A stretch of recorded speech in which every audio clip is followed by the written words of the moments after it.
The true pandemic is mental health. For probably over 50% of people in America, if half the world is sick, then we need something that will serve the whole. You know, I discovered Mendi. My life substantially became better using this technology. I'd had a bad breakup with an ex-girlfriend, and I met her a few weeks into using Mendi, and it wasn't that far. It was like 3 weeks into using Mendi, and she was like, "Why are you so nice? You're like so happy and so positive. You're high energy, but it's like a calm energy." And then I realized it's, you know, putting more oxygenated blood flow into my prefrontal cortex could be the difference between me losing my because the guy behind me honks at me and me just being completely cool as a cucumber. So if it makes people 1, 2, 3% better, why are we not doing it? What rocked my freaking world was seeing NASA involved. Yeah. How did that happen?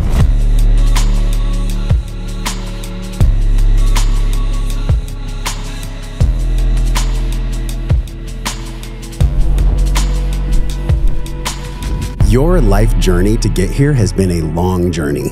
Like Libya, Costa Rica, like you've had the gamut to get here. And I really appreciate you just as a man, as a businessman. Like I've never met someone like you. You're literally the Costa Rican James Bond. I appreciate you, brother. Yeah. So welcome to the podcast, man. This is going to be a cool one. Thank you for having me. You know, we met for that dinner a few weeks ago. That was fantastic. And you introduced me to some amazing people. And I couldn't wait to get back and spend some more time with you. Yeah, likewise, dude. And you've been enjoying Austin. You've been here for almost a month or so, right? I've been in Austin for almost a month. I love it. It's great. Food's great. People are so nice. Everything is just, I even saw the bats under the bridge and all that stuff. I've really taken it in. I've really, there's like 1 million bats from what I haven't seen it yet. Yeah, oh, you got to do it. You're like more of a tourist in Austin than I am. I've been here a couple years, man. I'm like a week away from being a local. Oh my God. All right. Well, this is a good jumping off point because, you know, when I came across you, it was actually one of our team members, Lauren. She found the Mendi technology, which we're going to talk about. I think it's going to absolutely fucking revolutionize wellness tech. I don't know if you know this, but back in the day, maybe 5 years ago, I used to be on stage at CES and I was interviewing people and showcasing wellness tech. And I'd be chatting backstage with these founders and I could feel from them, I'm like, your company is kind of like this egoic veil. It's not really about the tech. It's not about you caring about people. Yeah. You just want to like have a company so you can be in the limelight on a stage. I get zero of that essence from you. Like give people just a super brief, because there's a lot to unpack, dude.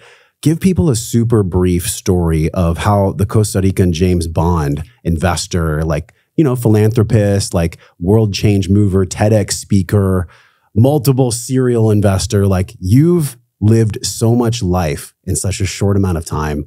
Give people maybe just the 2 or 3 highlights, and then we'll go into there of how you became the CEO of Mendi, and also just like how you manage to live your life in a way where it almost seems to me like a movie. Well, I appreciate everything that you said. I don't think that is, I look at it very, very differently. So to me, I'm a Costa Rican that barely graduated high school.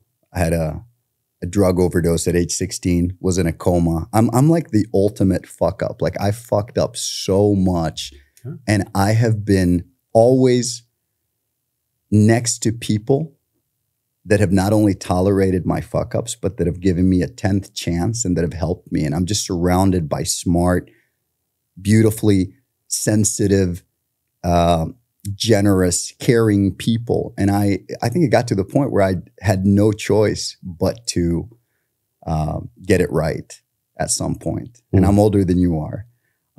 Wait, how old are you? 43, almost 44. Okay, I'll be 43 this year. So we're fairly close. Come on. Same generation. Okay. But for me, it's like when you talk about it like that, and I'm grateful for it. But the way that I look at it is just like, I'm just a kid that grew up in a, kind of like not the best childhood, not the, my parents didn't know too much. Never really intended to confront them on it, never intend to. I'm just like at peace with it. It's cool. I found my way, but I was, the smallest guy in school. The smallest kid in school, which kind of led to me becoming kind of like always the the fittest guy and it's kind of like I kind of shaped my life. I kind of built everything with my own hands. And, but in the end, it was just a jungle cat from Costa Rica. And the truth is, I'm not even from Costa Rica, and I'm the most Costa Rican guy because my parents were, they fled Libya in the late 70s. And I was born in Costa Rica in the early 80s, in 1979, but I landed in Costa Rica in 1980, in the early 80s. And my strength was that I never really had a home. Like I never really fit in anywhere. So when you tell me about Austin and all this stuff, I'm like, well, because to me, it really doesn't matter where I am. It's going to be great. When I was in Libya, that was a war zone. And to me, I was completely fine, and I lived in Asia. I used to live in Hong Kong, and that was amazing. And that was perfect. And I live in Sweden. I've been based in Sweden for 9 years now. That's home. That's great. Like, so to me, it's like, I don't really have a connection to anything because my background has kind of made me understand that I'm a jungle cat, and wherever I land, I'm going to eat. Wherever I land, I'm going to survive. Like it's not a problem for me if it's. I get that from you. 2010, you're a teacher in Libya. And then your TEDx talk, Bridging the Libyan Gender Gap Through Physical Fitness, Carthage. You also remind me of a different archetype, the Dos Equis, the most interesting man in the world, where he's like on the boat with a machine gun and smoking cigars, skiing. Like, so, and this again, isn't to pump up your ego. Like my audience knows, like I speak the truth. It's just it's a resonance I feel with you. So I'm definitely in the understanding that like, you've got something. I don't exactly know what it is. And we're going to flesh it out on this podcast. And we're also going to connect it to mental health and like this incredible training, which by the way, you guys, right now, we're going to be talking about this later on. This is joshtrent.com/Mendi, MENDI. This device is awesome. It's like kind of a gamified mental health visualization where we can increase blood flow to the PFC, the prefrontal cortex, which by the way, that's what shuts down during times of war, during times of stress. How prevalent is that in America and across the world right now? But dude, to pull the e-brake, 2010, you're in Libya. The civil war was 2011. The Libyan civil war. Yeah, so I was there late 2010 and it was early 2011. So I was there kind of like wrong place, wrong time. Things were heating up. I was there to do a commercial transaction. So I thought it was like a quick in and out and go back to Costa Rica. And then I stayed because I have a very strong sense of right and wrong. Like for me, it's like I'm obsessive about things. I have a lot of flaws that come from basically being very black and white with these things. And but I mean, some of the advantages that come with it is that I have the power of conviction, right?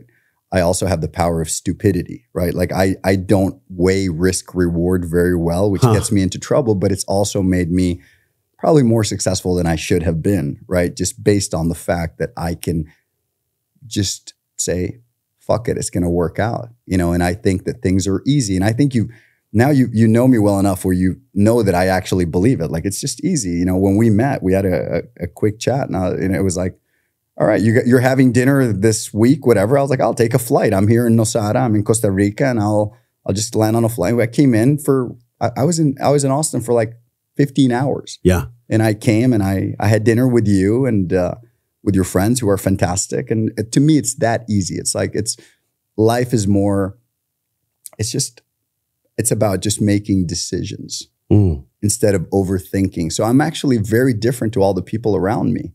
Like a lot of the people around me are thinkers. I told you when I was having dinner with you that I appreciate the things that you have so much. The way that you can kind of like land and soften a message. That's something that is not in my nature, right? But the way that you can kind of simplify things that to me are fluffy, and that things that to me are a little like, as a Costa Rican man, like maybe woo woo, yeah. And you kind of land them in a way that it just lands on my lap, and I'm like, okay, this makes sense to me. Like I can feel that, like that's part of your magic, right? And that's why I'm a big fan of what you have, and that's the beauty, right? Having people that are so different around you. That's what makes it all possible. But when I was in Libya, I was basically just an idiot trying to make a commercial transaction. I'm trying to get some money. And then, there's that energy. There's this, people are talking about revolution and better lives. And I'm like, yeah, everybody deserves to, like, this is something that I can back, and this is something that I believe in. So again, my sense of stupidity made me decide to stay, and that led to a lot of adventures. You're a teacher, like, and it's funny because I did some digging on you, some fun digging. And in one media interview, you said, I was kind of a shit student, you know, self-proclaimed ADD later because of maybe what happened in Libya with the impact of war that increased your ADD. But at some point, like in your core, you recognized that you were a teacher. And you don't have to be good in academia to truly teach. People that feel the lesson from you don't always have to have your perfect words. This is what I was fucking telling you. Like, this is what you do. Like, you just explained what I was going to say, but way better than I can. And that's what, that's say it in your own words though, because this is the magic of, like, you're a unique soul. There'll never be another Moha. There'll never be another Josh. Like, we're here, man. We're going to die one day. It's fucking special. It's really special that we get to be here. I don't say that lightly. Like, death is a good reminder to live. And so there is like a divine, unique spark in you that allows you to navigate the James Bond experience and come from essentially not nothing, but come from not necessarily a silver spoon in your mouth. It's not like you were born to a dynamically wealthy family. Like, you've built this construct of reality around money and educating yourself and soft and hard skills and having people around you, much like many presidents have had, where they'd push a button and the expert would come in, but they were still the leader. Right. Like, that's kind of the vibe that I get from you. So what is it about your spark that makes you a teacher, but not the traditional teacher? Like, not somebody in the classroom scripting from a book. Like, what is it about you that allows you to teach and lead by example, especially when it comes to Mendi, like running a big company? Well, so for me, words always mattered a lot. And it was really like the only thing that I cared about. Like, for example, like I really liked like English. I never studied. I never prepared. Even as a teacher, I really didn't prepare much. I just really cared. And there was stuff that I knew. Like, I know grammar, for example. And when you talk about teaching, so I was teaching, this is after the war, and I was involved in a lot of the stuff there. But afterwards, what happened was I set up this school where I did these deals with the National Oil Corporation. So there was a lot of money. So I would teach adults grammar so that they could go to the UK and they would get their IELTS test. But with the money that we were making, I would teach orphans. So we had like kids that we were teaching with the money that we were making from the adults. And it was just like a passion thing. Like, I mean, I never made a dime. I lost money doing that. And it was, I was probably the happiest that I ever was up until now, because I feel I'm happier now. And obviously there wasn't a lot of peace in it, but there was a lot of reward. But, you know, under those conditions, it's very hard to find peace, which is something that I have now. But yeah, I mean, to be honest, I don't think I'm qualified to do anything. So just like I loved being a teacher, and I'm very close to a lot of my students still, and they're very grateful for what I did, and I'm grateful to them.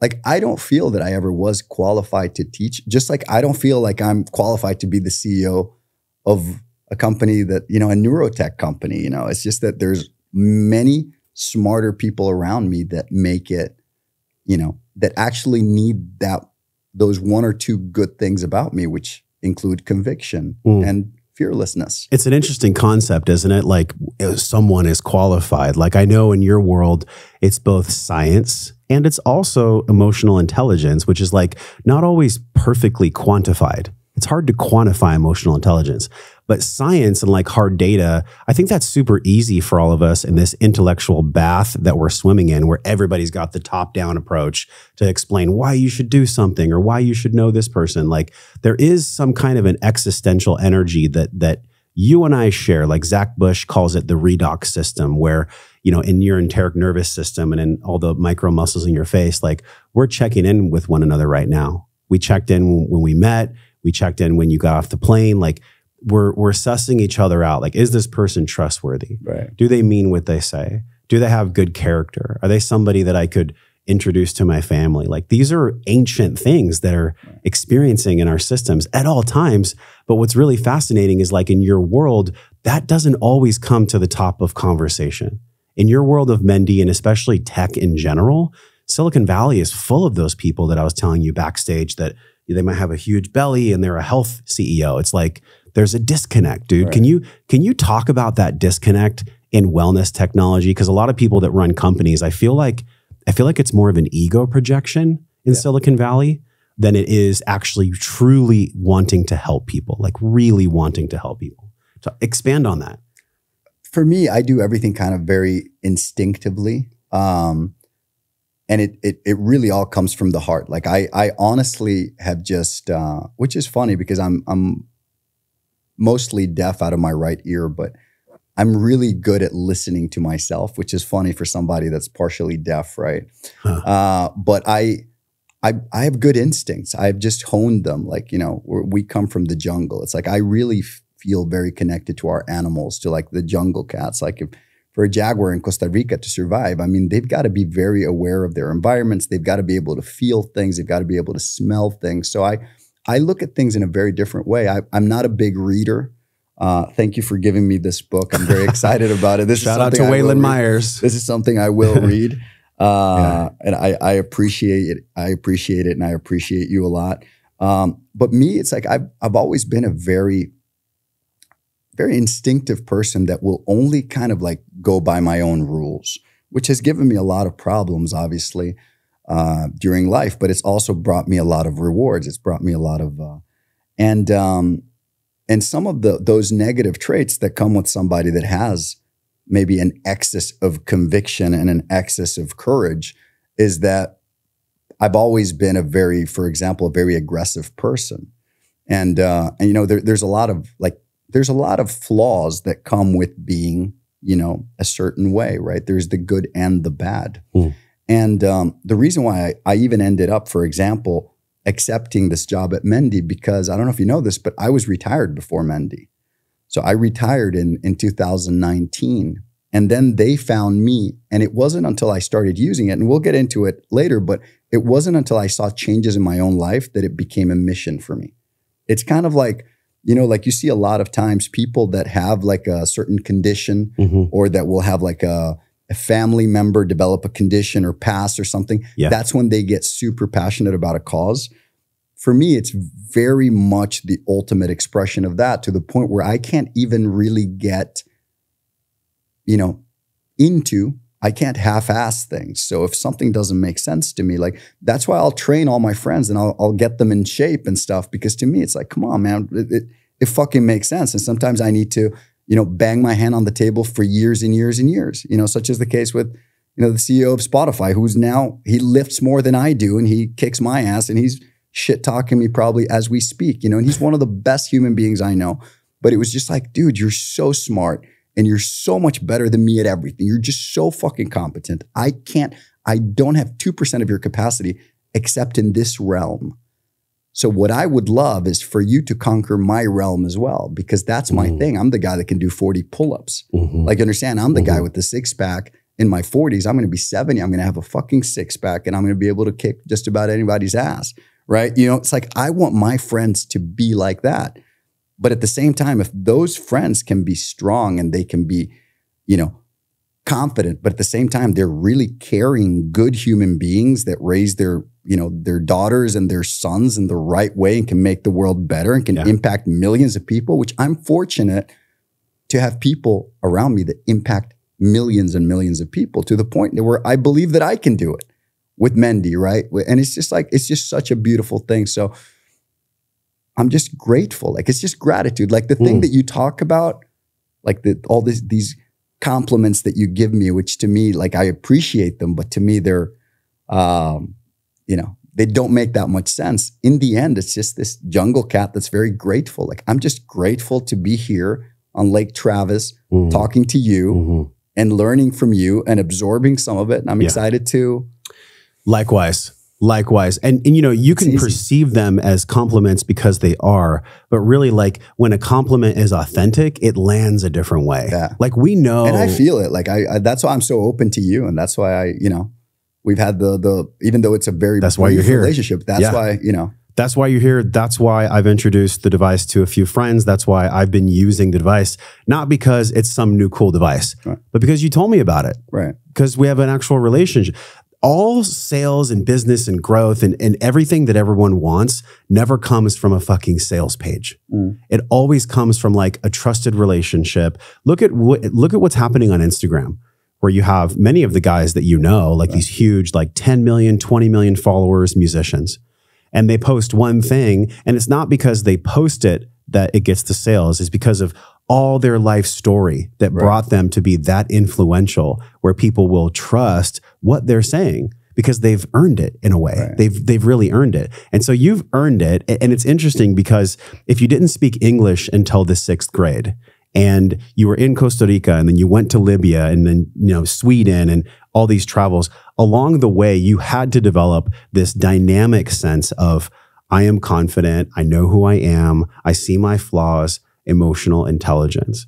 And it's funny because when we were at dinner, I think you said something like, oh, I'm the least emotionally intelligent person at the table. And it's such a paradox because by you saying that, it actually makes you at the same level as everyone else. Because when you introspect, wow, that's a beautiful thing to say. I appreciate it. Yeah, when you introspect, that opens the door for more intelligence to come in. It's the people, going back to my initial question, like the CEOs that are blasting out their ego projection and not really caring about the wellness tech.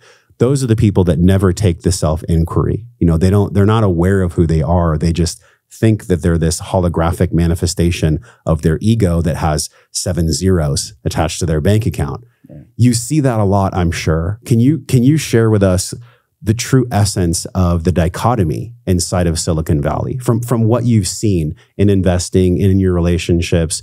What is that dichotomy of ego manifestation versus true service for people? I think that the people that are more accomplished, and accomplished doesn't really mean net worth, are always the most generous and the most open and the kindest. It's those people, and by the way, these people could have $10 billion or a $10 million debt. Like, it doesn't matter. The ones that are just still in that state of competition, those are, what my best friend calls those lifestyle CEOs, where they see that company as an extension of them, right? It's just a thing, it's just that logo is part of their ego, right? I don't think I've ever had that. And I honestly never even wanted to be the CEO of a company because I just knew it was a lot of work. So I've kind of engineered a job and a position where I can be the CEO without having to do the CEO work, just because I have such an amazing team. I think you've spoken to a few of them, and they're just, they're all smarter than I am, and they're like way smarter than I am. They're all just such good, kind people, and we just treat each other with respect. I don't think any of them sees me as like their boss. Like that's just not how it is, right? I don't manage people. I kind of believe like you do what's right and I do what's right, and it should be fine. Like we shouldn't even, like, you understand, like it's just like, and you just try to, I think that's so simple. It's just not very prevalent in that business world, right? And I look at it even with me, like when I was broke, the whole thing was I need to make money. I need to make money to pay my bills. I need to make money. When were you broke? When were you broke? Oh, recently. I mean, I joke that I'm not just self-made. I'm not, I'm very recently made. I mean, I got back from Libya and I got my job at Fishbrain, which is a fishing app, which I scaled, and that was my first exit. This is in 2015. Right, that's when I sold it. So I was broke up until then, and the funny thing is, I made quite a bit of money, and I blew it immediately. And I blew. I'm a big spender, and did you blow it on food and traveling, or? Oh yeah, airplanes. No regrets, man. You give a 15-year-old a Ferrari, they're probably going to crash it. It's exactly. Yeah. But for me, it was kind of like I did it with no fear. Like I just burned through it with no fear. And then it's just like kind of like an animal figuring out how to use tools, right? Because this is, I've always grown up in Costa Rica. It's like you have a salary, you do this. If you have a better salary, you have, and then I learned a lot of the stuff. I've had some really good mentors, like some people that have really cared about me, that have given me stuff, and that I have, some of their advice I've managed to implement well for my own life. And then after that, I went into my second project. And that exit was way bigger. And I actually blew through that money as well. It was about 4 times as much. It was a lot of money. Like it's quite a bit of money, right? Everything's a matter of perspective, right? But to me, it was a gigantic amount of money. And I just blew it. And there was like no regrets and there was like no fear. And I was like, because I kind of like, I got to the confidence of like, oh, wow, now I'm not just paying my bills. Now I can have this kind of money. So now this became possible. So it's almost like level unlocked. You don't get to go back to level 1. You're already at level 4. So that's kind of how I looked at it. Then the second time, and that's why in 2016, I got to the point where it's so easy to do what I do because I don't know how to write code. I don't know much about product. I'm like a tech guy. And now I'm like a neuroscience guy. And like, it's like, I know nothing about hardware or software or jack shit. Like I know nothing. I'm literally the least qualified person.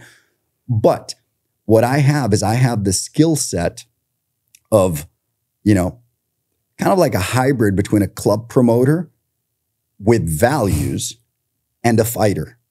So just put that, like if you combine kind of like that, you know, that conviction with those kind of like, with my superpower, which is that, you know, people kind of like respond to somebody that is strong and somebody, we were telling the story about shoving somebody's face down a urinal, like, you know, it's things I'm embarrassed of, but things that I have, you know, in the past happened. They're also respected in this world where, you know, if you look at some of the work from Kelly Brogan or a lot of people, Jordan Peterson, people in the modern masculine space that are really seeing the modern masculine as strong, as having the ability to be violent when necessary. Love protects. If my son was getting attacked, you better believe I would kill someone if they were trying to hurt him. I would go even further than that. And I would say that if you are not at your strongest when that moment arrives, fuck you.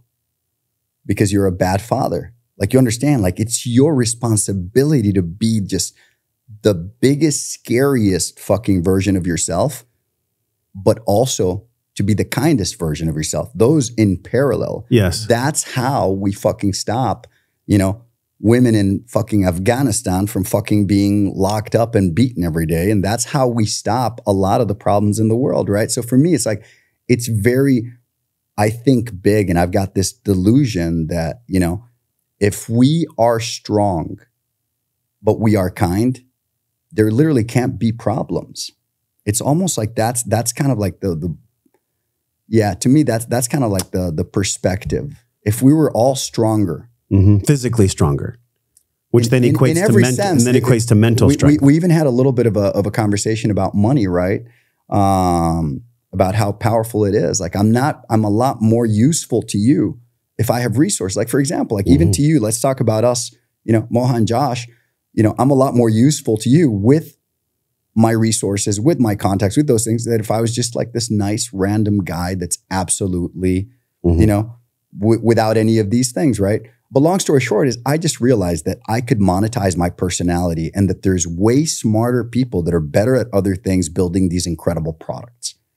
And it's no different to how I landed on Mendi. And what I did after my second exit, after blowing that money, is I said, look, it requires such a small amount of effort for me to be myself. Like I told you, any club promoter could do what I do probably better than I do. Like you just, if you know how to do that and how to navigate things and how to move, but with no sketchiness, like I do everything very transparently. Like I'm very, very, very black and white on my asks. I'm very black and there's never a hidden agenda with me. And that's why I have the relationships with people that I have. And my relationships, they last lifetimes. What I did is I kind of plugged that in, everything that I was accruing, you know, whether it's contacts, what I like to call goodwill equity, all these things. And I'm like, I could really scale myself. And instead of scaling one startup at a time and making X amount of money, I could do it 100 startups at a time. I'm sure somebody is watching right now and they're like, wow, I want some of that. It's so easy. But see, you say that though, and this is what I think is really interesting about your journey, like your trajectory. You came from, your parents were middle class, were they poor? Like what were your parents, what did they do for occupations? So, I mean, they had to flee Libya, so they didn't get to leave with much, right? So my mom actually comes from a fairly wealthy family, like where it's like they grew up wealthy, but they weren't wealthy. It's one of those families that has money and bickers about it and all this stuff. And my dad was actually from a super poor family, right? From the old town in Tripoli. And it was, there's these shared houses that are Jewish family in Libya shared with my Libyan family. So that it was the Arab family and the Jewish family together in Medina al-Qadima, which would be the old town in Libya. And it was the Ben Sofia family, and the Khalfoun family. I don't think I've ever said this to anybody, but that's the story. And my dad literally grew up eating bread with watermelon every day. That was lunch for them because they're so poor. So it's like lunch was bread with watermelon. And I grew up with my dad telling me that. So I was very grateful for what we had, but we never grew up rich, right? I mean, we were probably middle class. And I didn't get anything from my parents. It's not like I inherited anything. It's not like I got money and then I started investing, right? I had to do it by myself. I do have an issue as I say that with the term self-made, because I truly believe that unless you live in the fucking jungle with no other humans around you, you can't truly be self-made. So I think that I am self-made in the sense of how people look at the word self-made, as in I didn't inherit, as in my parents didn't hand down money. I think that's a good use of the term. But I've had a lot of people that have lent me an arm and a leg and a shoulder throughout the way, and they're people I'm going to be grateful to forever. And many of those debts I can't repay, and these people are family to me, all of them, and there's so many of them. So then at its core, what drives you? Because it's not the money. Like once you reach, and I know about the Maslow hierarchy, at the bottom, there's like the safety and security, then there's shelter and food, then there's procreation, then you can be at levels of service if you look at human evolution and psychology. But what's interesting is at some point, 2015, 2016, 2017, you got to this place where money wasn't really an issue. You weren't at the bottom of the hierarchy anymore. You had risen to the top where you could actually be of service. Some people choose to go into hedonism at that point. I'm sure you've seen this with like the movie stars and the musicians and even the CEOs. Like they kind of turn, dude, to the dark side. They go to the dark side. I don't know if you have watched Star Wars. Yeah, you're a Star Wars fan? I'm not a Star Wars fan. All right. Well, but I get a lot of shit for that. In the tech world, it's not cool to say. Yeah. I know. It's probably very popular there. So whether or not you've seen Star Wars or not, we all know that once you have more choices, you have to have more discipline. Otherwise, the agency of choice can become hedonistic. Right. You can choose the darkness, and whether it be like sex or drugs or rock and roll, like all that stuff. And you could argue I'm a bit hedonistic. You were just talking about I have a candy room at home. I have a tequila room at home, like with hundreds of bottles of tequila, right? Like, but see, for me, like the reason why that's so cool is because you're not consumed by it. Because you don't self-control. You have self-control. You've trained that. So at the core of the question is like, what drives you now? I'm sure in the beginning it was like a hunger for success, and maybe you have your own words for it, but something different. You have a different fuel substrate that drives you now, especially with Mendi, like, and your own ADHD and what happened in Libya and all the war veterans and the people that are benefiting from the tech. Like it's something different now. Right. What is it? Well, so I mean, it has a lot to do with Mendi, and maybe to explain it, we kind of need to get into the story of how I got into Mendi. But I got really bad PTSD after the war in Libya, and like the gunfire and explosions. I'd have so many nightmares. Like it was a daily thing. Like the nightmares are just crippling. Like I just couldn't sleep. I'd be lying there and I'd wake up and I'd hear any noise, or somebody lying next to me would make a noise or would move, and I would you'd wake up like reaching for your gun, like you'd wake up like the thing with me with Mendi was a few things, and the first thing that happened to me when I met them, and they found me, I didn't find them, right? Because again, the founders of this company are way smarter than I am, and one of them actually had met me when I was with Fishbrain, and he's like, this Costa Rican guy is what I need so that he can take this thing and talk about it to the world, right? Because they didn't want a lot of public acknowledgement. No, so both these guys are very anonymous. You won't hear about them. Right. Swedes, and for me, it's not like I wanted acknowledgement. I kind of like being in the background. It's nicer being in the background. You get all the perks without the downside. But this guy had pitched me and he had written me. He's like, oh, we built this thing that's incredible. And I eventually, said to him, he was messaging me on Facebook Messenger. And eventually I was like, you've got 15 minutes. I'm at WeWork in Stockholm. I'm meeting another company. And And he comes and he's like, oh, he brings me an older version of Mendi. And he's like, oh, you know, this thing is called neurofeedback and this fixes your depression and your lack of focus and your ADHD and your insomnia and your migraines and your emotional regulation and your PTSD. And I said to him, it sounds like bullshit. I tried it and it really does until you understand how the brain works, right? Sure, which clearly sure. I've never up until Mendi, I've never had an interest in neuroscience. That's why I say I'm very unqualified for this job. I was a shit science student.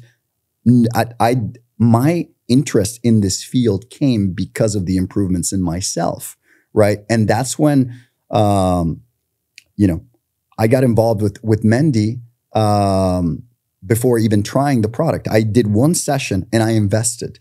I invested just because they told me that they had soft money from the EU, from the European Union, and from other institutions, the Swedish Innovation Agency and all that. And the way I saw it is it's a clean cap table where there's two founders that own the whole thing. So as a business investment, I was like, if 10% of what this kid is saying is true, this could be a great business. Like it was a complete business. You know, if 10% is true, this is huge. Yeah, this that's is honest. amazing. That's this honest. is amazing.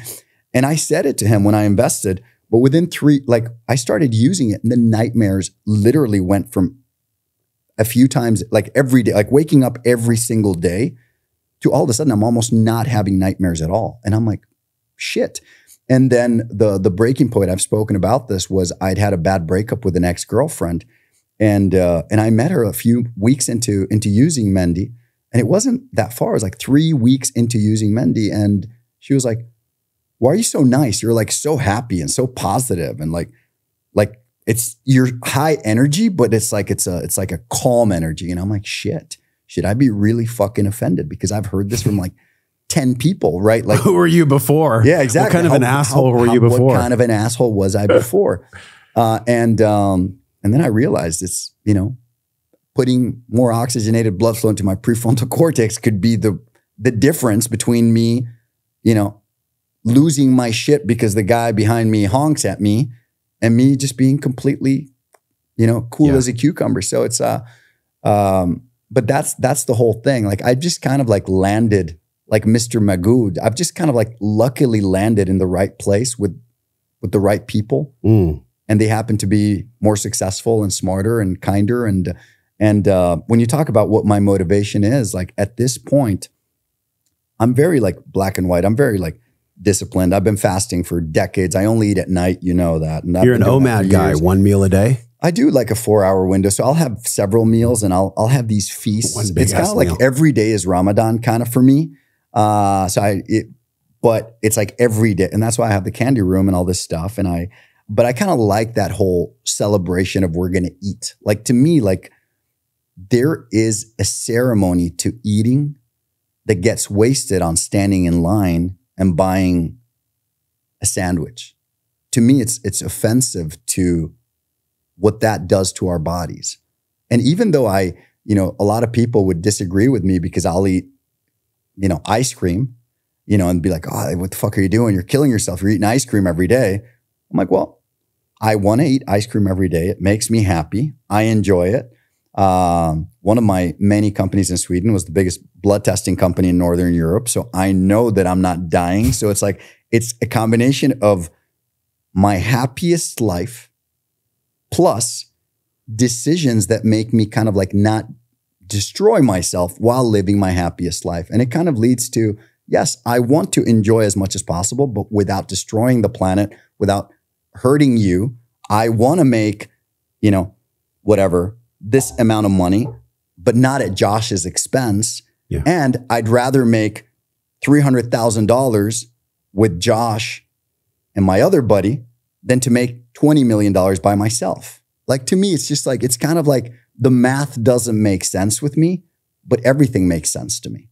It's easy. Like to me, it's just like, it's there. Like, don't even question it. Like it's obvious, it's easy. And my mission would be to help 100 million people. I truly believe that that single mom with 4 kids, one of them has ADHD, one of them has panic attacks, or her stressed out of her fucking mind because she can barely pay rent. I think that person should be afforded every single thing that the healthcare systems have failed with. And that person should be able to get any sort of treatment that can make her life and the kids' lives better. Well, hold on. If you do that, then the system won't function anymore. The brokenness of the sick care system won't actually be able to thrive. It'll truly be a preventative healthcare system. So be careful. Well, I'll tell you. I mean, it's amazing, right? But like this narrative is very different because really what we're talking about is using the good side of tech instead of pills. Yeah. So we have this wellness technology world where it's like, we're not going to get away from tech, Moha. It's actually coming stronger now with AI. So we have to be able to embrace the wave of tech and use the good side of it, because otherwise the bad side's going to cut us. We're just unaware of it. So really it's like the old model. This is what's most exciting about wellness tech in general. The old model was like, come to the doctor who's unhealthy himself, and he's going to tell you what pills you should take, right, what medications you should be on. Heaven forbid it would be functional. There would be something where they could actually tap into themselves and use the intelligent wisdom that they have always had. They just forgot. That's really what mirrors of mindfulness through tech can do. It becomes this mirror where we can go, oh, like whether it's an Oura Ring or Mendi or any device, it's like some kind of external locus of control to remind us about ourselves innately from a nature-based standpoint. That's the most exciting thing about this. I agree. I 100% agree. And I think that I am as far from that crystals and that to me, it's like, I'm not that guy. And you know that, and I'm like a more like an old fashioned fucking things need to be real stuff. And I believe in science, and it's important. But I'll tell you, I think that science is fucked up, and that scientists do science for other scientists. It's not communicated for that single mom of 4 kids. It's not communicated for the Costa Rican kid that didn't give a shit about science in school. Honestly, like, it needs to be tangible to us. It needs to connect with us. Because, I discovered Mendi. My life substantially became better using this technology at age 40. And I have that thing all the time where if this shit has existed for 70 years, why is it that I found out about it in Sweden, in the first world, while I'm a multimillionaire? What chance does a girl, what chance does an 11-year-old in Bangladesh fucking have? That person's fucked. Like, what chance does somebody, so for me, it's about, I truly believe that we need to get to a point where we build these things. That's why I never talk about competition. That's why I'm not a salesy person. It's because I truly don't care about the money. We measure, our KPI is measured like lives impacted. So somebody that tells you, my daughter doesn't have panic attacks anymore, or like a former soldier telling me, like a veteran, a 65-year-old telling me, I can sleep. And they're like, usually there's tears attached to these things. And they're always thanking me, which to me is actually like embarrassing, because I haven't built shit. I did not build this. Rickard and Sammy built this. Rickard is just exponentially smarter than I'm ever going to be. But we were meant to be together because I have what he doesn't have, even if what he has is what built this.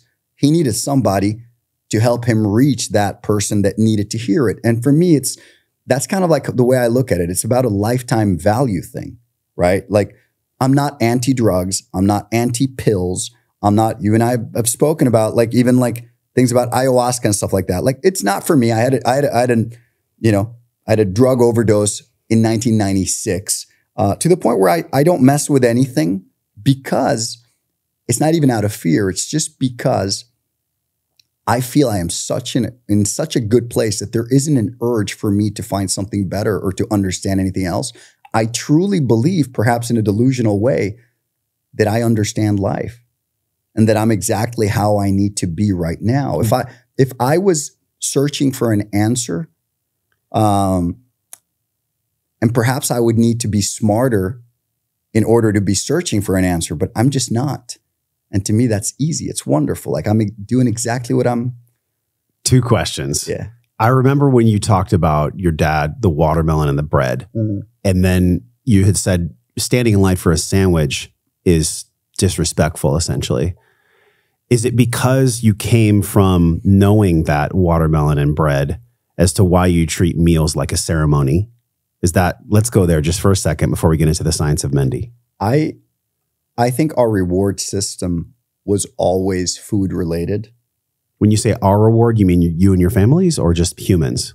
Mine and my sisters. Okay.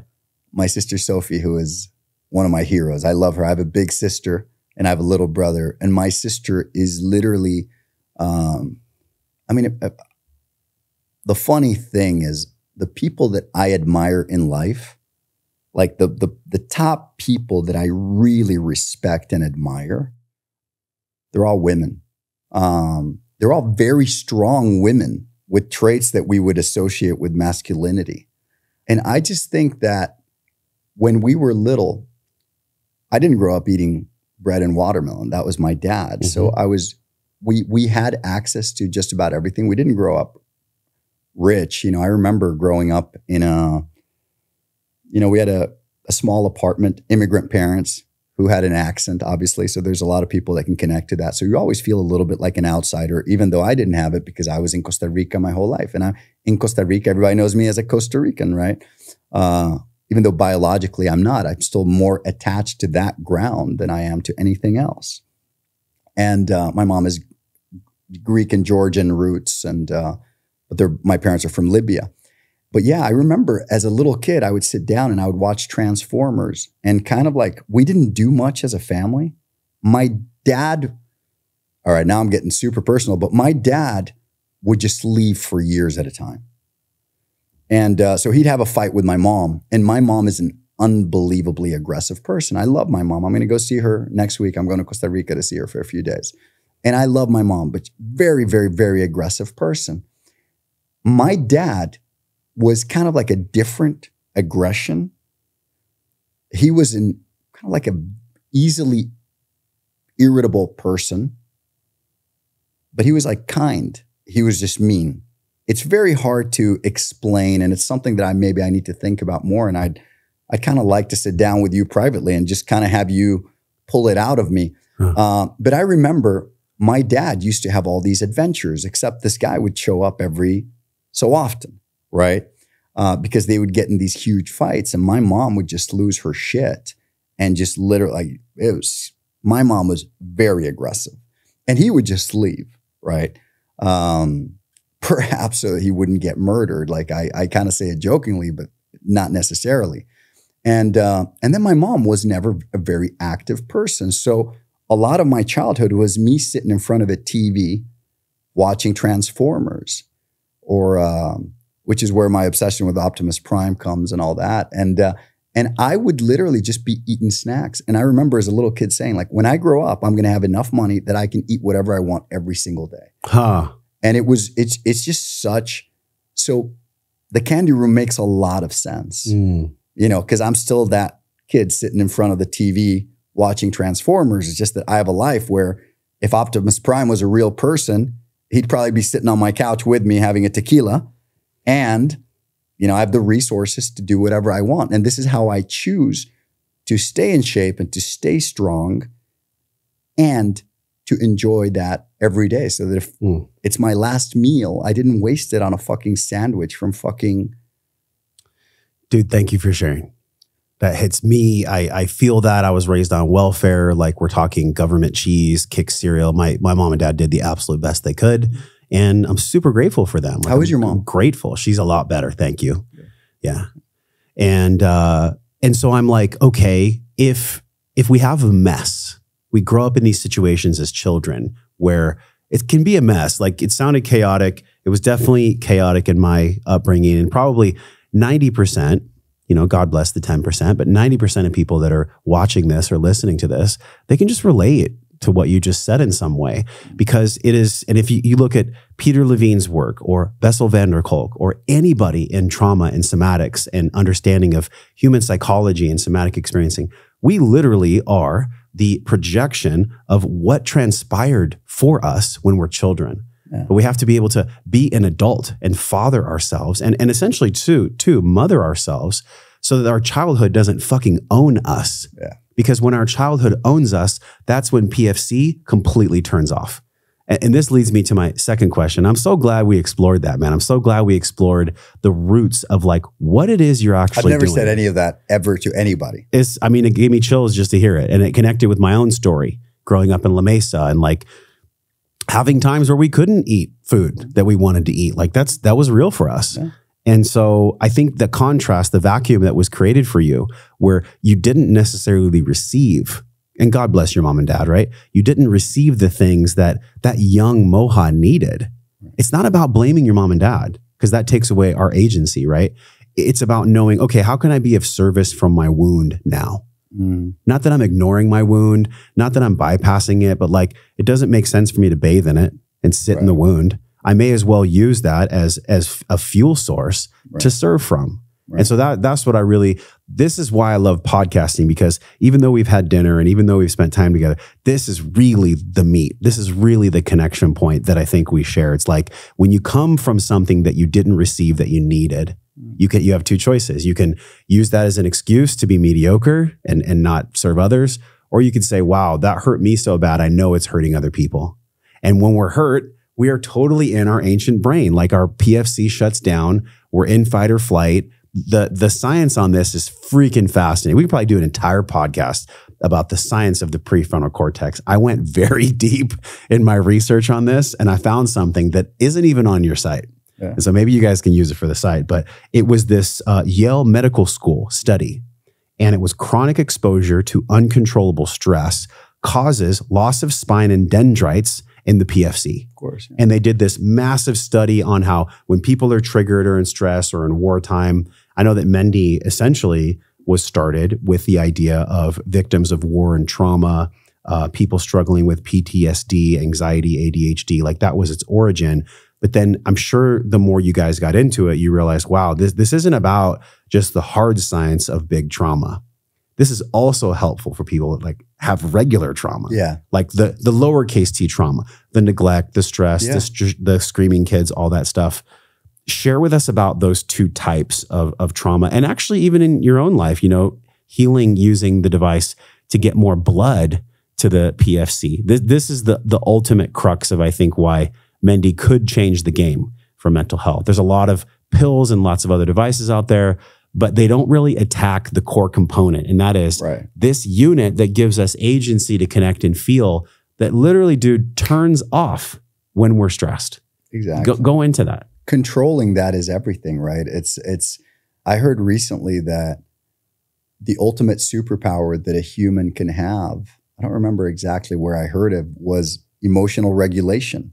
Yeah. Right? It's that ability to stop yourself from shoving somebody's face into a urinal. Like that is actually more strength than actually doing it, right? Like there's another level of strength above being able to be the guy that does that makes you the guy that has the ability to do it but doesn't. That's right.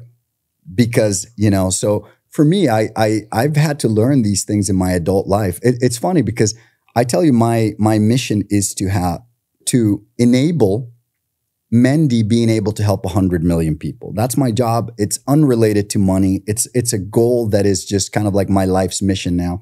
And then the next thing that I've set out for myself, which we'll get into like the more personal side, is, the reason why I'm 43 and I haven't had kids yet is because I've always felt a lot of it comes from the trauma from just not having parents that knew very well. Like, my dad, who passed recently and who I loved a lot, he used to joke like, I don't even know what schools you guys are in or what. And it was a very real thing. It's just like a very macho Libyan guy thing. It's like, I don't fucking do that. Like what? And he'd like joke about like men that change diapers and stuff. And it's like, I've kind of gotten myself to the point now where I feel that I am worthy of being a parent. Like I would be better than them. So it's like, it hasn't been about resources for a while, right?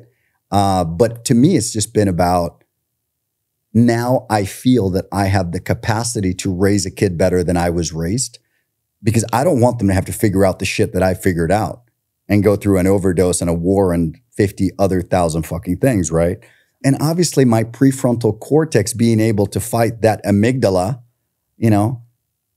is kind of like what has made me be able to arrive at this. Because I had enough money to have kids at, a few years ago before Mendi. Yeah. So it's very, very powerful. The prefrontal cortex controls everything. To use like a physical analogy, if you have a torn bicep and I start screaming at you that you need to do pull-ups, my intentions are good. You might understand that, yeah, pull-ups are going to be good for me.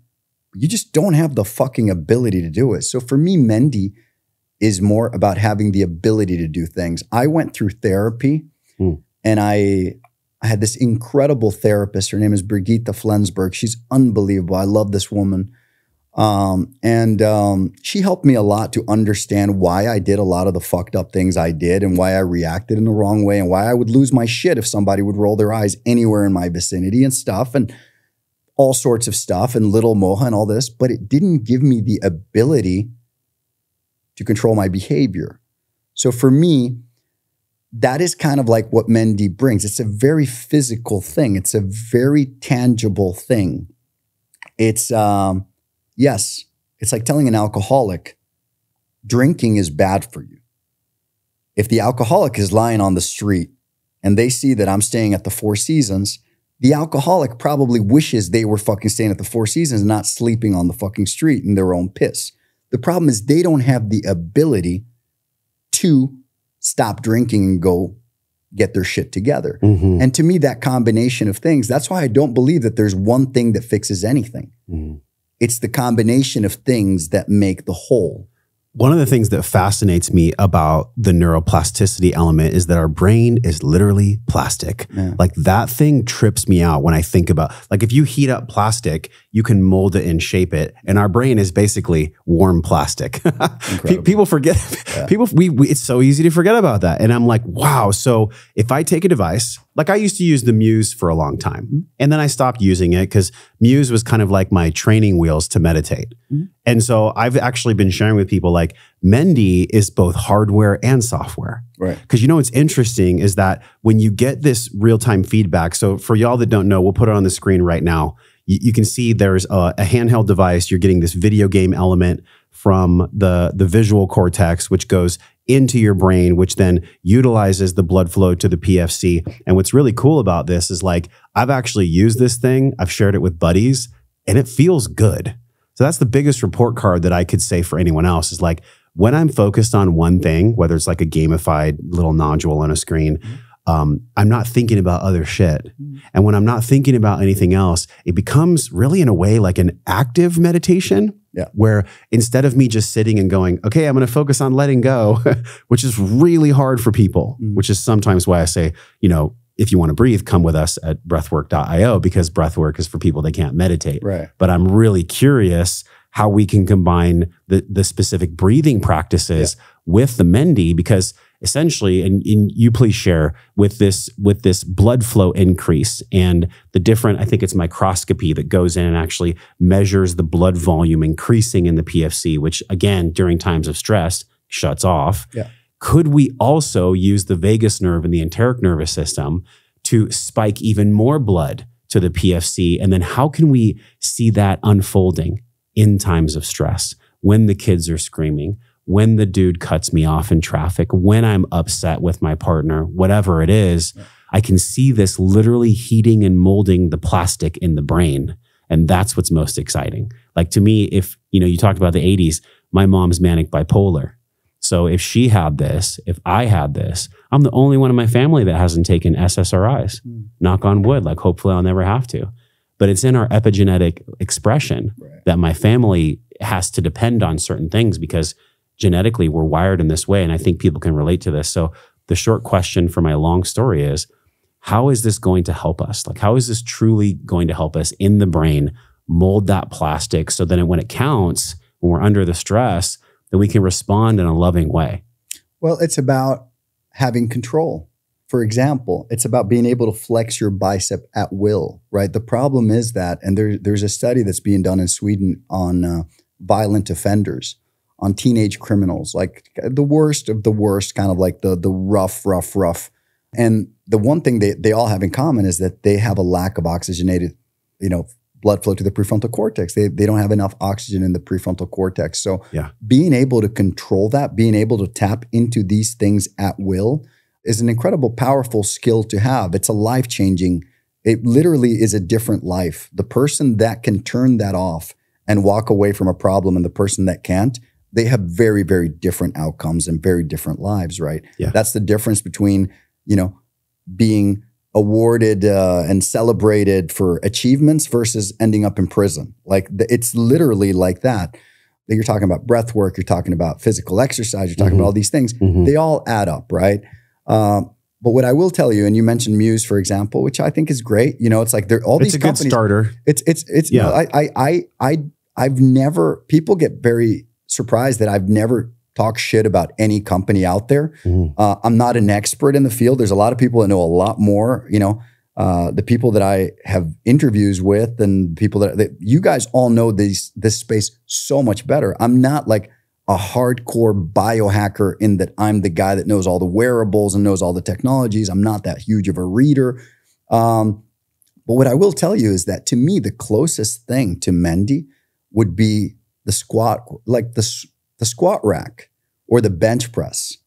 Or you could even say the treadmill. It's one of those things where by itself, it doesn't do anything. It's just there and you need to do the work. So basically, as opposed to, for example, Muse or any of these, these products, which can help you feel better, they can get you into a meditative state. There's a benefit to all these things. And I'm a big fan of anybody that's building anything that's going to help you have a better day and have a better life. But what we do is like, we've just created a barbell and we've said, if you fucking lift this weight every single day, or if you run every single day, over time, you will be stronger. And being stronger is the difference between saying, baby, please sit down, and beating the shit out of your kids, which us, with the way that we grew up, I think we know that very, very well. And I think that might be kind of like part of my obsession with this because, at some point it's like, yeah, maybe I wouldn't have gotten the shit beaten out of me as a kid. If somebody could have snapped their fingers and increased the oxygenated blood flow in the prefrontal cortex of the person beating me. Yeah, no so doubt.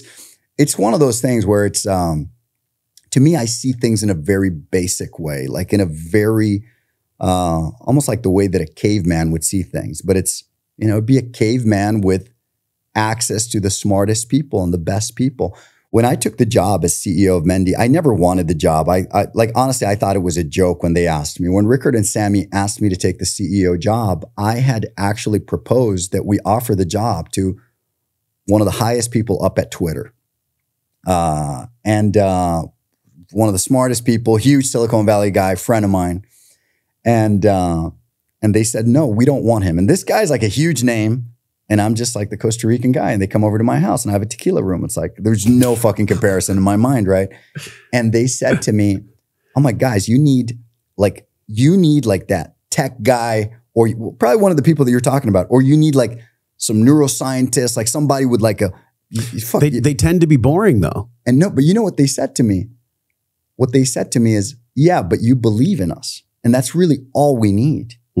Like, just take the fucking job and we'll figure it out. And I remember I picked up the phone and I called two people way smarter and two of the kindest human beings I know. Two of the best fucking people that if there were more of these people in the world, there would not be so much injustice. The world would be a fair place. And these people are Marcus Exall, who's the chairman of my board, who used to be my boss back in the day, and Daniel Ek, the CEO of Spotify. And they both said to me, sure, you can be the CEO of a neurotech company. And I'm like, but how does that even fucking make sense? Like, you guys do understand, I don't even have a fucking college degree, right? Like, it's like, how does that make sense? And what Daniel said to me really stuck with me. And he said, to be a good CEO, you need three things. You need to listen and you need to learn. Don't be an asshole. Don't make this about you and your ego. Just learn. Surround yourself by smart people and learn from them. Listen to them. Surround yourself by the experts. Number two, he said, you need to care. Like, literally, that's your task. Like, part of your job is to care. Yeah. Care about your fucking team. Start with the team. Start with Alex, the guys, Louise, the people from my team that you speak to, care about them, care about the users, care about the investors, just care. And the third thing that you need to do is communicate. And he's like, you know how to fucking talk. I don't see how this could be a problem. And I was like, wow, it's that simple to be a CEO because it's such a big title. And I understand that there's some incredible CEOs out there that do all these incredible fucking things and have all these checklists. I have none. But I have conviction and I can do those three things. And now, over the next year, we want to tell people about what we're doing with Mendi. And I will move on when the next person wants to come in. Maybe they're listening and want to run this company and get it so that we can help those 100 million people and so that we can help people in the, that don't have the resources to buy a Mendi, and we can make, we can kind of strong arm governments and healthcare institutions into giving people whatever it is that they need so that they can be better. Then they should reach out. Yeah, because people are stuck in the matrix. Let's be honest. I'm not here to do conspiracy tinfoil hat theory, although sometimes my guests and I go there, but I don't think we need to. If you really want to talk about where people truly are, people are caught in looping systems of the mind. And I know because I've been there. Who am I to do this? Who am I to make this much money? Who am I? Worthiness, worthiness, worthiness, worthiness. And all of that's happening, man, when my PFC shut down. And I remember I was doing research for the Breathe program, and I was listening to, his name is Michael. He huge famous guy. I'm blanking on his name right now. And Michael Pollan. And he wrote that book, How to Change Your Mind. And he was speaking here in Austin at a church, and he was talking about like platitudes. Platitudes are things that we hear, love is all there is, look within yourself, the answers are there. The reason that these platitudes are kind of poo-pooed and bastardized on social media is because they're so fucking true. And if we would just live our lives by these platitudes, then life would be so much easier. But we're trapped. We're caught in the matrix. The PFC shut down. The amygdala is fully illuminated. We're not in our bodies. We think we're in our minds. We don't listen. We don't trust. We think we're in our minds, but we're actually not in our minds either. We're in this construct, this fabrication of what Neo put his hands up and the bullets fell for in Matrix. And that is, I'm in fear. I'm not loved. I'm not worthy. Money is scarce. Money doesn't grow on trees. Expect the worst to happen. That was a ticker tape that played for me for decades before I finally just, am I going to live or am I going to die in 2015? Like, what's going to happen? And so what's really exciting here, and I have this written down, is that in 2016, Dr. Andrew Hill, I went to Peak Brain LA in Culver City. And I sat down and he said, hey, we did this scan with you. And it was like $5,000-$10,000 at the time, which I think the real-time neurofeedback, it's still pretty expensive clinically. It's real expensive. Yeah. It's like 20 to 30 to 50 times more cost than the Mendi, which is like, Mendi, you can go out and have drinks for a weekend and do something stupid, or you can buy the Mendi and actually increase your emotional intelligence.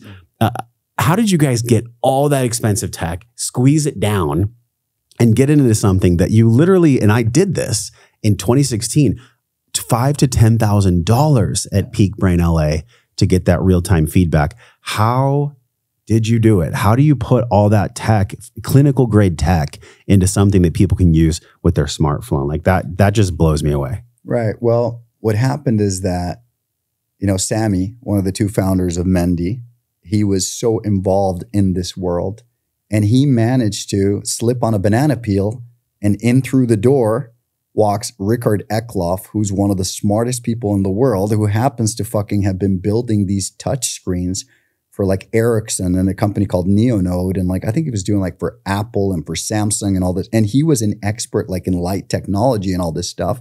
And he literally looks at these machines and he's like, I could actually do this and that, and I could build this better, and I could build it for a fraction of the cost. And that's how it happened. So basically, everything in Costa Rica, we say, en la vida no hay casualidades, solo eventualidades, which means that in life, there are no coincidences.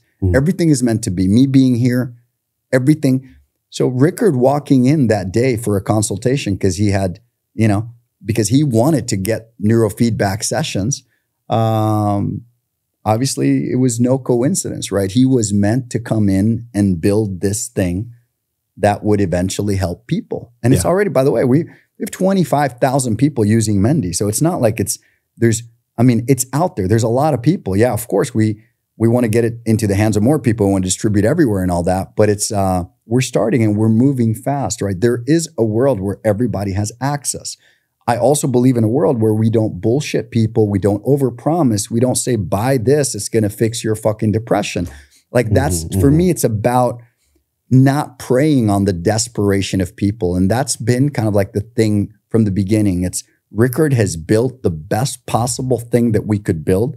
And the beauty of it is that the software, we can keep updating all the time, forever. So that's a living organism that's always going to get better. And if you update every couple of weeks, there'll be more stuff. And until we build, kind of like no different to what these platforms that you've been talking about have built, the Metas and the Spotifys of the world, the product you could argue those, some products get better, some products get worse. But for us, the idea is that they get better, right? And that there's more engaging content and there's more things that will guide you and will hold your hand because, it's boring to get on the treadmill and run, but you fucking do it because you have to do it, right? And you're never truly done. As long as you're alive, you're never truly done, right? It's, I have a six-pack. That doesn't mean I'm going to stop training because I've kind of like achieved the ultimate level and I have a fucking six-pack. No, it means I got to keep training for the rest of my fucking life. And I'm fat and I need to lose weight means I need to train for the rest of my life. And I have diabetes means I need to train for the rest of my life. And I am skinny means I need to train for the rest. Like there is no end goal. There's only improvement. We're either becoming stronger and better or we're becoming worse. And for me, transparency and kind of like collective knowledge, like if we collaborate with all these companies, like how cool is that? How cool is that? Like using Mendi will impact your scores, for example, with the Oura Ring and positively. So it will, because having a better prefrontal cortex is going to make it easier for you to go to sleep and to sleep better. How beautiful is that? If everybody starts collaborating, they're not looking like, if people have $300, they can put it into this or they can put it into that. People have 1,000. How do we get more money out of this? It's a lifetime value thing. It's about like, we just don't care about these things. We're craving the moment where people don't have to pay for Mendi. At least that's kind of like a reflection of my own values into the form of a Costa Rican CEO of a neurotech company in Sweden, which makes no fucking sense. Well, the tide is shifting, and it's shifting, I would say, pretty damn quick because the pharmacological intervention, it's not working. Like if it was working and if it had some long tail sustainable piece to it, and granted, there's certain situations where Western med and pharmacology, it's important. I'm not going to delete an entire industry because it has specificity. But overall, like you and I both know, and from it's lifetime value. If I give you a pill and you become unill, that's right. Then you stop buying from me. From 600 people that have sat here and thousands more out there with many different degrees after their names, everyone is saying the same thing with different words. And that is, if we can get the human organism back to homeostasis without having this chemical intervention, whether it be through tech or being in nature or doing 40 pull-ups, like they all work, but we've got to go there. We've got to have the trust and the courage to actually go there. And to me, there's no greater sign than anecdotally first, how does it make me feel? But then secondly, it's also the people that you're collaborating with. Yeah. It's the people that are coming in. What rocked my freaking world was seeing NASA involved. Yeah. How did that happen? Yeah. How did you get with NASA? And what is that relationship looking like? I mean, if you're even allowed to talk about it. Yeah. Tell us what you can tell us. Yeah. So NASA is using it. Terry Rector is using it with the people in the habitat. So they use NASA on pilots and astronauts, for example, preparing them. So they'll do really tedious tasks. Like, for example, I like to dumb things down because they make sense to me, not kind of like as a condescending thing, but just because they make more sense to me. Mm. So they do this exercise where, for example, they will fly a drone. So they'll get a pilot and they will have them fly a drone, like let's say, and I'm making this up now, let's say like 50 feet this way in a square, like in a cube, over and over and over. What's going to happen? It's like if you're driving laps at a racetrack, Obviously, the quality is going to lessen as you start getting exhausted. This is a thing called resilience, obviously, which is what you're trying to build. So what they will do is they will basically train Mendi so that they can do more and more laps without lowering that quality. So a lot of these things are like very tedious things, but in the end, they really have an effect, a real life effect, when there is a situation of stress, or where there's a situation where you need to be very focused.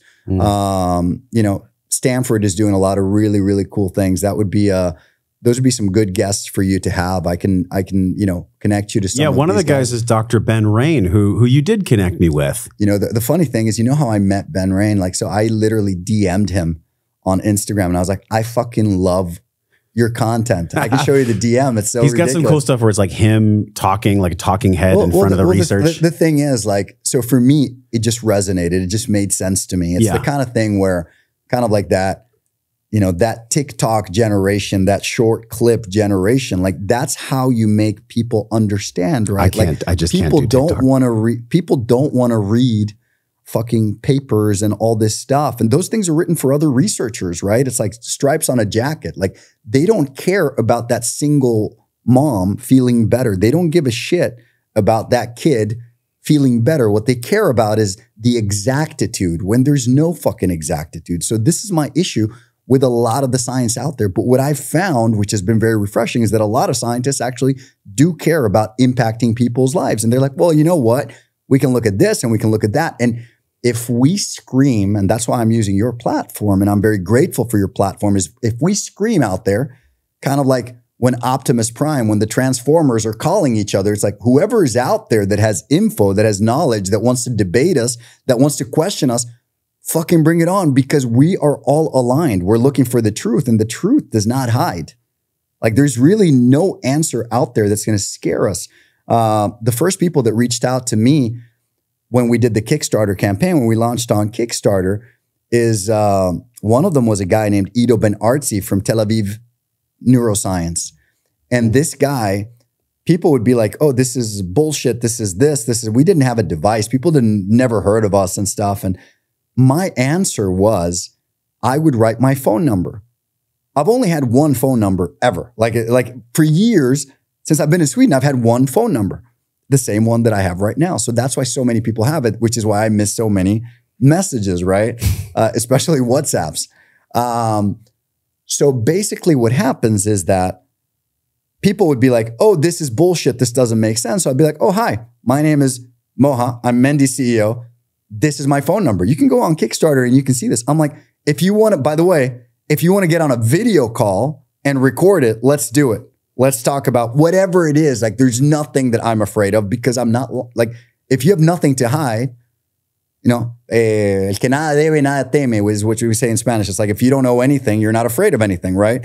And I remember Ido actually contacted me from Tel Aviv University, and he said, I'm actually reaching out to see if you're for real or if you're out of your fucking mind. And clearly you're both. And I was like, welcome to the party. What do I need to know? Yes. And that's kind of like the approach, right? And it's, if another company is doing something that's beneficial, that's going to be able to help my mom or yours. Yeah. Bring it on. It's a beautiful evolution of humanity that we've been in. And also there's a dark side, and the dark side, it only stays dark because we don't talk about it. Yeah. We don't shine light on it. And we ignore it, and we stick our hands as a collective in the sand and put our head right there, and we pretend that something's going to go away.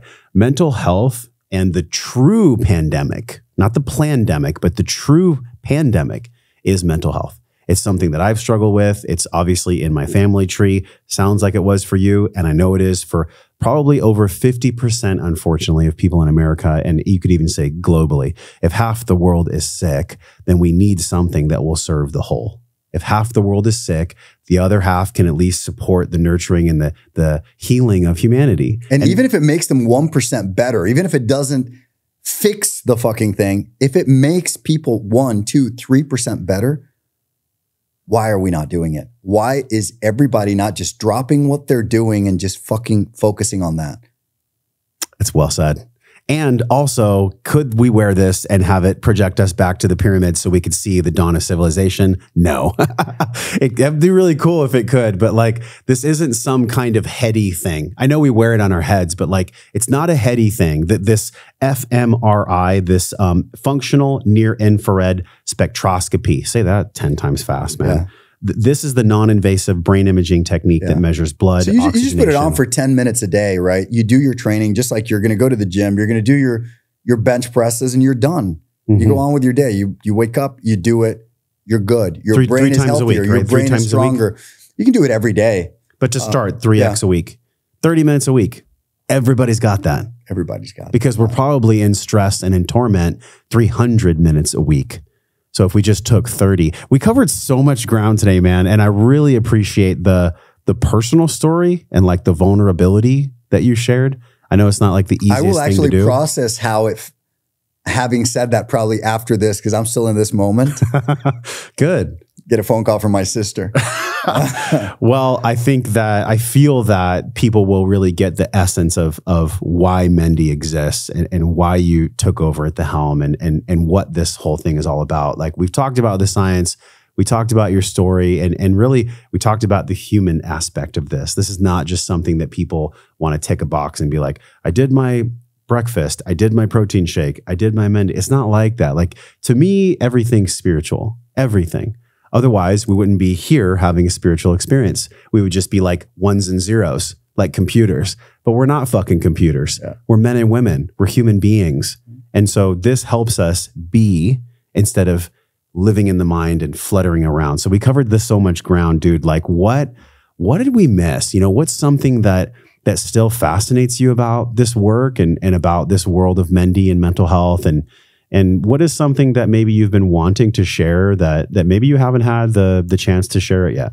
I'm just grateful that you had me here, to be honest. I need nothing. I just want people to, I want people to have access. I don't believe in things that are exclusive. I'm very allergic to anything that is exclusive. I like things, as an immigrant that grew up in a country that I'm not really from, living in Sweden where everybody's blonde and blue-eyed.